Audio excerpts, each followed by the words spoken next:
de la ley 27444, que ha sido, como les indicaba, materia de modificaciones en los últimos años, materia de incorporación de algunos artículos, modificación de algunos artículos, de manera que ha habido tantos cambios que el legislador ha tenido que, todos estos cambios que han surgido, ha tenido que reunirlo en un solo texto, ¿de acuerdo?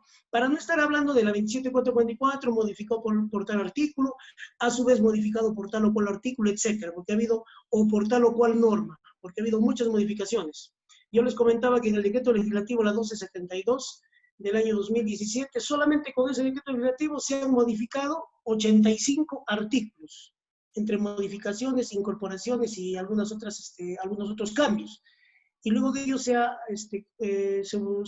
realizó nuevamente, se juntó todas las normas modificatorias, se emitió un decreto supremo, que es el decreto supremo 009, del año 2017, y no ha sido suficiente. Finalmente se ha emitido una nueva norma, porque continuaban las modificaciones de esta 27424.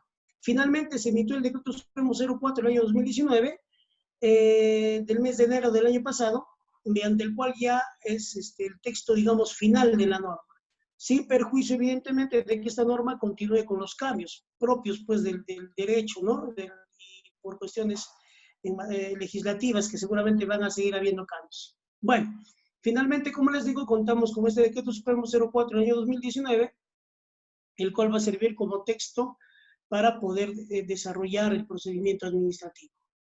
Muy bien, espero que ustedes me estén ayudando de manera paralela con la norma pertinente, y les comentaba que esta norma tenía una cantidad de artículos o de principios, que eran 16 principios, pero ya con este nuevo texto ordenado ya se cuenta con 19 principios que forman parte del artículo 2 del título preliminar de la ley 27444. Muy bien, y es más, también no sé si ustedes recuerdan, otro cambio fundamental era de la famosa ley del silencio administrativo positivo, o la ley del silencio administrativo. Esta norma, de manera innecesaria, fue sacada de la 27444. Es decir, el instituto del silencio administrativo nunca debió salir con una ley especial. Se pudo haber realizado la modificación en la propia norma, en la 27444. Sin embargo, el legislador, ¿qué hizo? Emitió una norma especial a través de una ley para que de esta forma se desarrolle el instituto del silencio administrativo. Pues bueno, eso seguramente así por una cuestión de técnica normativa, etcétera, ¿no? Seguramente han tratado ellos de darle cierta importancia al silencio administrativo a través de la ley. Sin embargo, ya con el texto único ordenado y con las modificaciones que yo les comentaba se estaba dando a la 27444, es que se deroga esta ley, la 29092, o 29062, perdón, se deroga, y muchas personas han pensado, como quiera que sea derogado la 29062, muchas personas han pensado que el silencio administrativo ha desaparecido de la legislación, lo cual no es cierto. El silencio administrativo ha regresado a su verdadero seno, que está en la ley. Es decir, ya no tenemos una ley especial que desarrolle el silencio administrativo, sino el Instituto del Silencio Administrativo ha vuelto a la 27444, y lógicamente a través ahora incorporado del texto de coordenado de la ley. Entonces, ojo, hubo mucha confusión en un principio, pensando que el silencio administrativo había sido derogado, ya no existía. Y vuelvo a repetir, lo que ha hecho es volver a la 27444. Entonces sí contamos con el silencio administrativo en la 27444 a través de este texto único ordenado. Eso como una cuestión preliminar y de algunas precisiones que han sido importantes, que ustedes tomen conocimiento para que de esta forma podamos entrarnos en el tema. Bueno, entonces, antes de hablar de los principios, evidentemente tenemos que hablar de algunos conceptos que están en la propia norma. Tal es así que tenemos, por ejemplo, el artículo 1 del título preliminar del TUO de la 27444, habla sobre el ámbito de aplicación de la ley. Y dice lo siguiente: la presente ley será de aplicación para todas las entidades de la administración pública. Eso de manera genérica. Todas las entidades de la administración pública. Y la clase pasada ya habíamos visto en qué consiste la administración pública, ¿verdad? Habiendo entendido este concepto, tendremos ya una idea mucho más clara en dónde se están ubicando estas diferentes entidades que la norma indica. ¿Qué más nos dice? Para los fines de la presente ley se entenderá por entidad o entidades de la administración pública. 2 puntos. Entonces, partimos de las siguientes. Dice, el Poder Ejecutivo, incluyendo ministerios y organismos públicos. ¿De acuerdo? Bueno, sobre este tema yo creo que no hay mucho que decir. Sabemos perfectamente cuándo se habla del Poder Ejecutivo, cuándo estamos hablando de ministerios y cuándo estamos hablando de organismos públicos. Luego, evidentemente, viene el Poder Legislativo, que es uno de los poderes del Estado. También tenemos el Poder Judicial, los gobiernos regionales, los gobiernos locales, entiéndase por gobiernos locales, los gobiernos locales municipales y provinciales, que son, digamos, son las 2 divisiones de los gobiernos locales a nivel normativo. También tenemos los organismos a los que la Constitución del Perú y las leyes les confiere autonomía. Bueno, de acuerdo a la Constitución, sabemos también que hay un conjunto de organismos del Estado que la propia Constitución política les reconoce autonomía, ¿verdad? Entre ellos tenemos, por ejemplo, el Banco Central de Reservas del Perú, tenemos el famoso CNM, que es el Consejo Nacional de la Magistratura, la Defensoría del Pueblo, el Ministerio Público, la Contraloría General de la República, tenemos también la RENIE, que es el Registro Nacional de Identificación y Estado Civil, la OMPE, la Superintendencia de Banca y Seguros, etcétera. Básicamente, y el Tribunal Constitucional, que digamos son los organismos que la propia Constitución, de manera expresa y textual, les otorga la autonomía que acaba de indicar. ¿De acuerdo? Es decir, ellos no dependen de otro órgano para poder tomar sus decisiones propias administrativas que de acuerdo a su naturaleza y de acuerdo a la Constitución les compete, ¿verdad? El Tribunal Constitucional no requiere de otro organismo para que ellos puedan tomar sus propias decisiones. A eso se refiere la autonomía, de que ellos no requieren de ningún tipo de institución que de alguna forma puedan direccionar sus decisiones. De manera que el Tribunal Constitucional, la Defensoría del Pueblo, el Ministerio Público, el Poder Judicial, los poderes del Estado, la Contraloría General de la República, tienen autonomía constitucional respecto a la toma de decisiones dentro del seno de cada órgano que acabamos de mencionar. ¿De acuerdo? Entonces, estos organismos no permiten injerencia de otro tipo, de otros estamentos estatales para que ellos puedan guiar sus destinos y tomar sus propias decisiones. Por eso se dice que son instituciones u organismos constitucionalmente autónomos, debido a que ellos no necesitan de otro ente para que puedan tomar sus propias decisiones. Muy bien. ¿Qué más tenemos? ¿Qué más nos dice la norma? Dice, las demás entidades, organismos, proyectos especiales y programas estatales cuyas actividades se realizan en virtud de potestades administrativas. Habíamos indicado en la clase pasada que las potestades administrativas son aquellas facultades que el Estado otorga a un determinado funcionario o trabajador del Estado para que de esta forma pueda seguir los fines del Estado. ¿Cuáles son los fines del Estado? La igualdad social, lograr, en este caso, la justicia, que es un anhelo a nivel constitucional, también de que el Estado pueda permitir de que todas las personas tengan acceso de manera igualitaria entre todas respecto a la administración pública. De manera que lo que prima en la administración pública es el interés público, el interés del grupo de personas en su conjunto, de todas aquellas personas que forman parte de una sociedad, de un determinado conglomerado de personas. En este caso, repito, la potestad administrativa es esa facultad que tiene el trabajador, funcionario o servidor del Estado para poder realizar acciones propias del Estado que van a perseguir fines de interés público de la población. ¿Qué más nos dice la norma? Las personas jurídicas bajo el régimen privado que prestan servicios públicos o ejercen función administrativa en virtud de concesión, delegación o autorización del Estado conforme a la normativa de la materia. Un caso, por ejemplo, es lo que habíamos hablado la semana pasada de una empresa prestadora de servicios de agua potable, por ejemplo. En el caso de Huancavelica, podríamos dar este ejemplo de que, si bien es cierto, tienen una naturaleza privada, sin embargo, realizan funciones administrativas. Y al realizar funciones administrativas que tengan que ver con el interés público, este tipo de organismo, de organización, está bajo la tutela o bajo el marco normativo también de la 27444, porque, repito, presta servicios públicos y que son de interés general, son de interés de la población. ¿De acuerdo? Entonces, estos son, digamos, los órganos o organismos que la norma prevé y que la norma indica que van a estar sujetas a la aplicación de la ley 27444, en este caso de su texto único ordenado. ¿Qué más tenemos por aquí? El artículo segundo del título preliminar del TUO de la 27444 nos indica el contenido de ese marco normativo. ¿Cuál es el contenido de ese conjunto de normas? ¿Cuál es el contenido? ¿Qué es lo que persigue?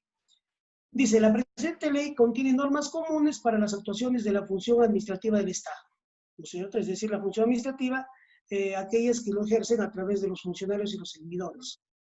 ¿Qué más nos indica? Y regula todos los procedimientos administrativos desarrollados en las entidades, incluyendo los procedimientos especiales.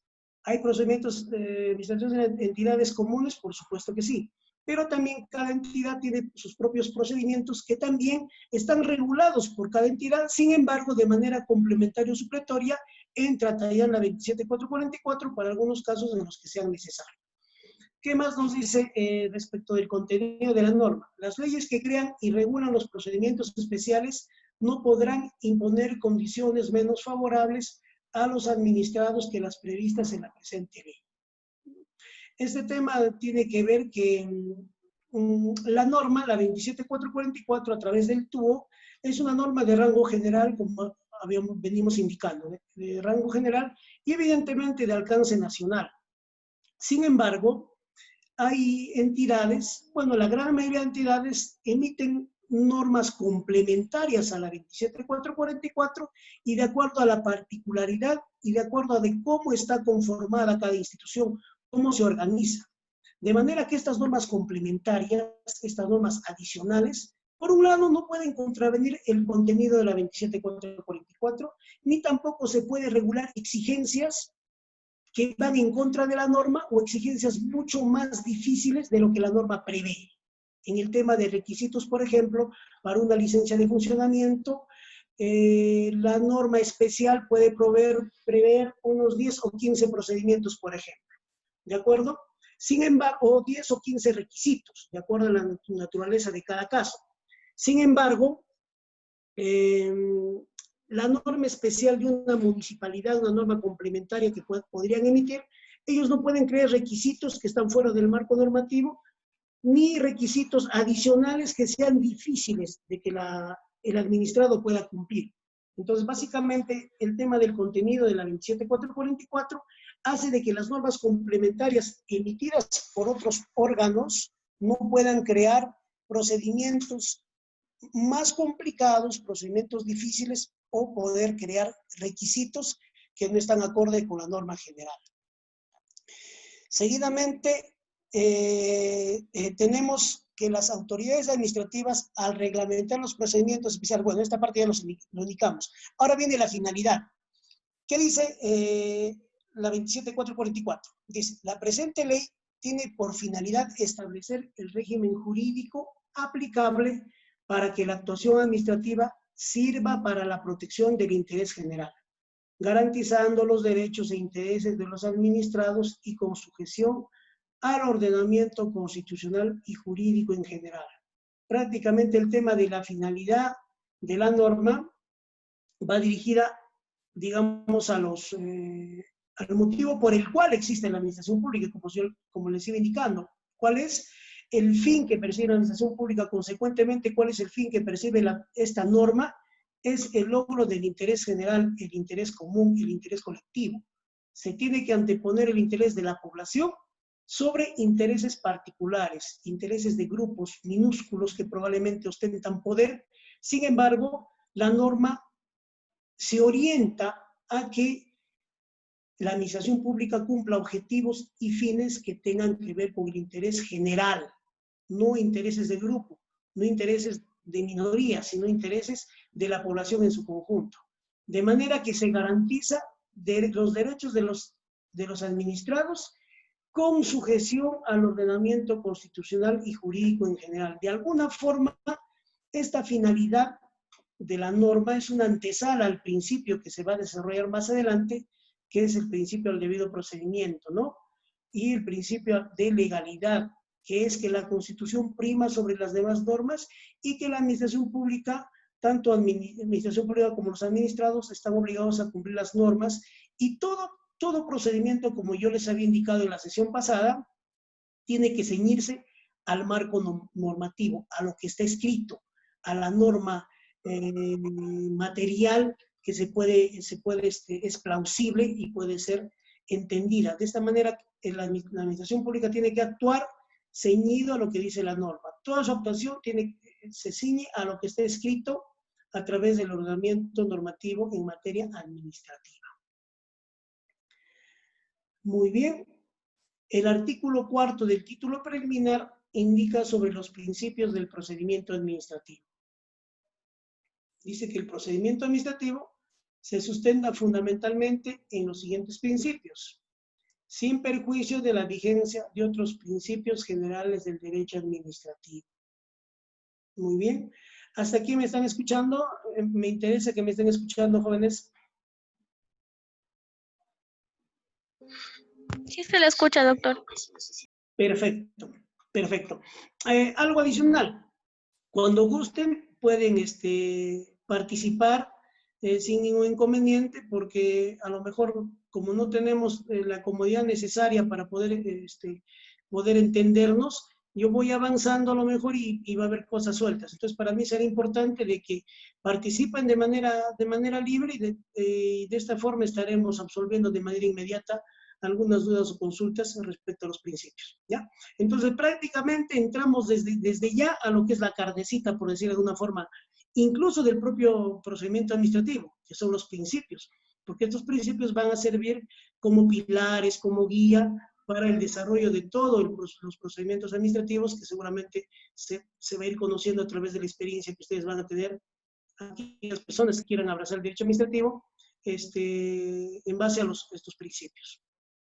Uno, y es un principio fundamental y muy importante, y por algo está en primer lugar en el catálogo del TUO de la 27444, y estamos hablando del principio de legalidad.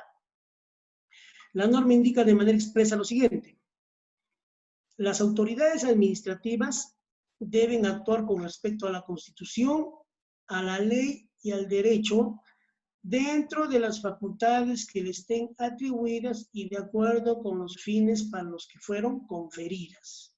Sobre este tema ya adelantamos en la semana pasada y lo volvemos a subrayar, de que, en definitiva, toda actuación del funcionario, del servidor, que cuenta con potestades administrativas, es decir, tiene el poder que el Estado le otorga a este trabajador para poder llevar a cabo los diferentes procedimientos dentro de la administración pública, tiene que ceñirse al principio de legalidad, tiene que ceñirse a lo que está escrito partiendo desde la Constitución Política del Estado y de acuerdo a la pirámide de Kelsen que han desarrollado seguramente en Introducción al Derecho, de acuerdo a todo el bagaje normativo que el Estado peruano cuenta.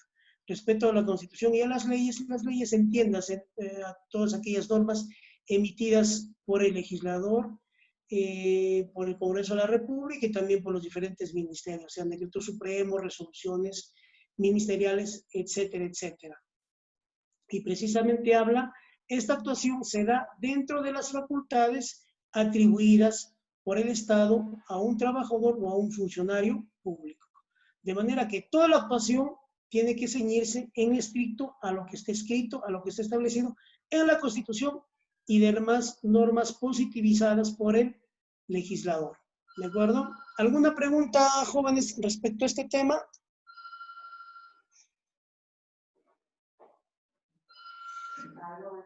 Muy bien, seguimos entonces.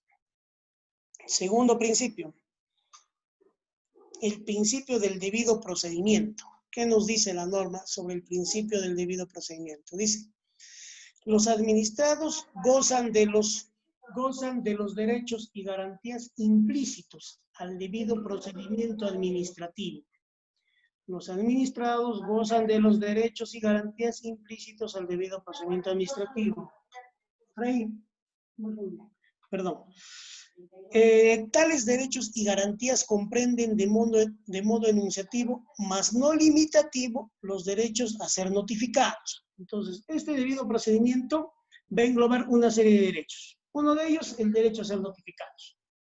Naturalmente, cuando una persona, un administrado, recurre a la administración pública a efectos de que pueda obtener un derecho, a efectos de solicitar algún tipo de procedimiento, a efectos de tener una licencia de funcionamiento, un permiso, alguna autorización, etcétera, etcétera, está obligado a que la administración pública emita una respuesta, ¿de acuerdo?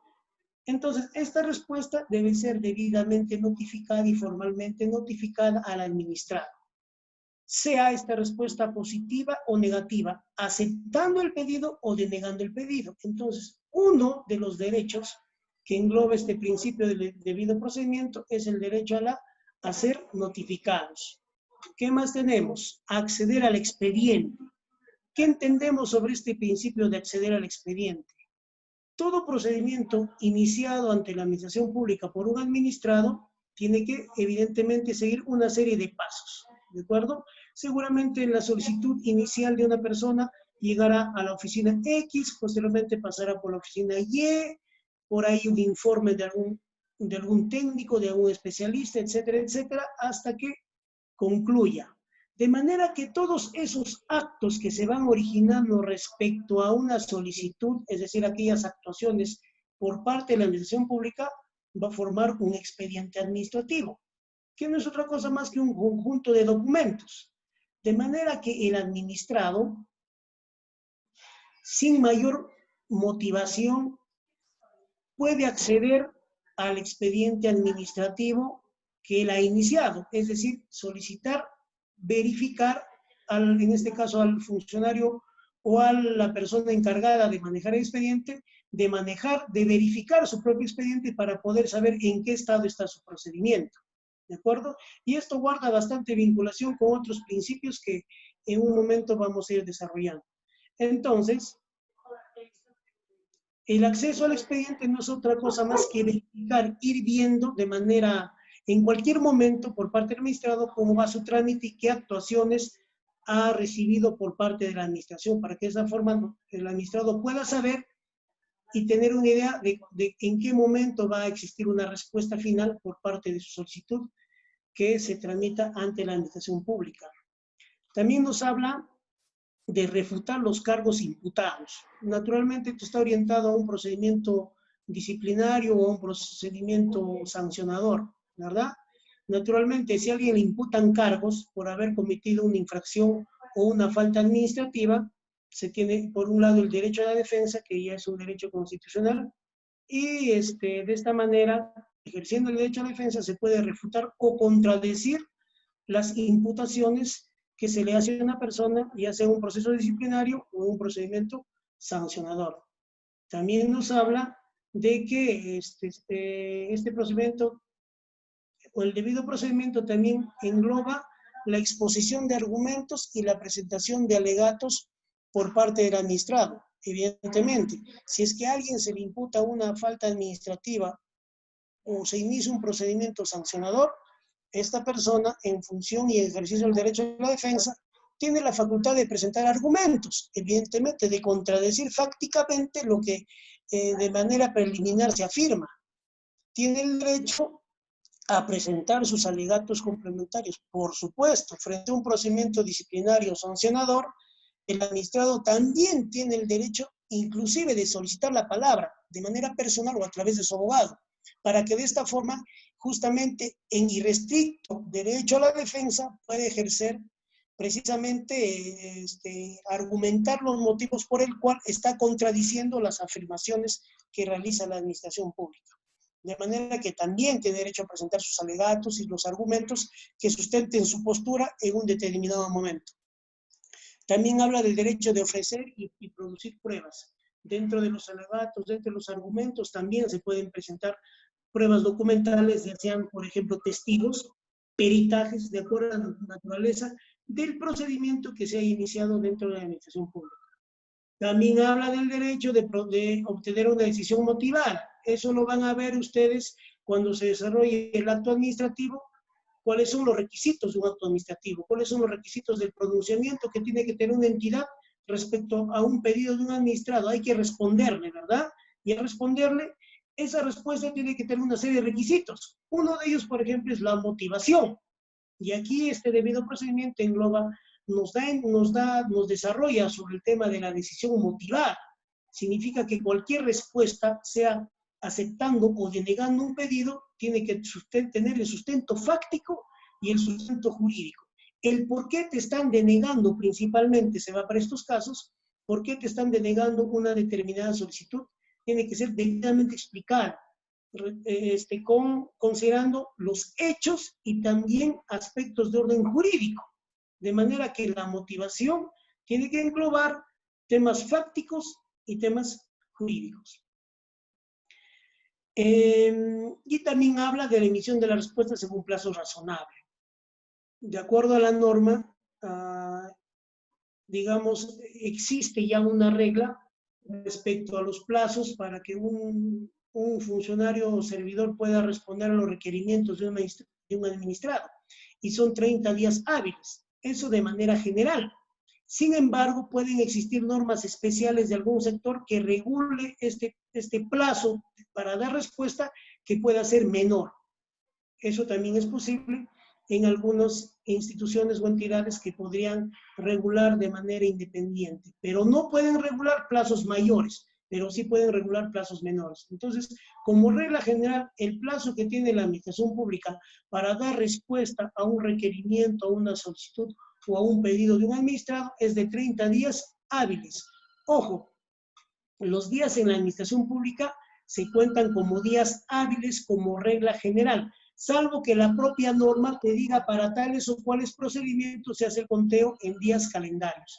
Pero cuando solo escuchamos de días, entiéndase días hábiles, es decir, no contamos sábados, domingos, ni feriados. ¿De acuerdo? ¿Qué más? Finalmente, el segundo párrafo de este principio del debido procedimiento nos indica que la institución del debido procedimiento administrativo se rige por los principios del derecho administrativo. La regulación propia del derecho procesal es aplicable en cuanto sea compatible con el régimen administrativo.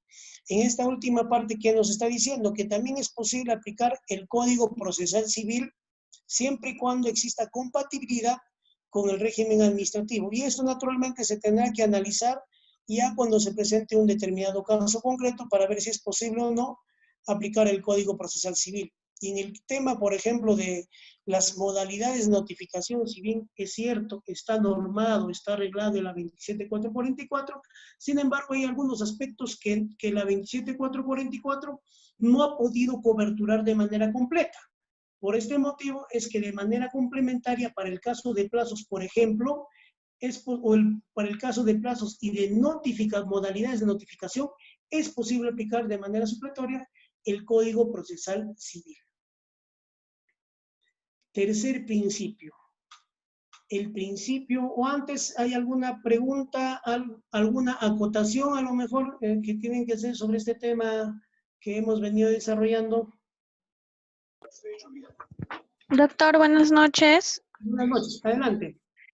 Doctor, una consulta sobre el tema de acceso al expediente que se entiende que está dentro del debido procedimiento. ¿Se Correcto. estaría vulnerando esta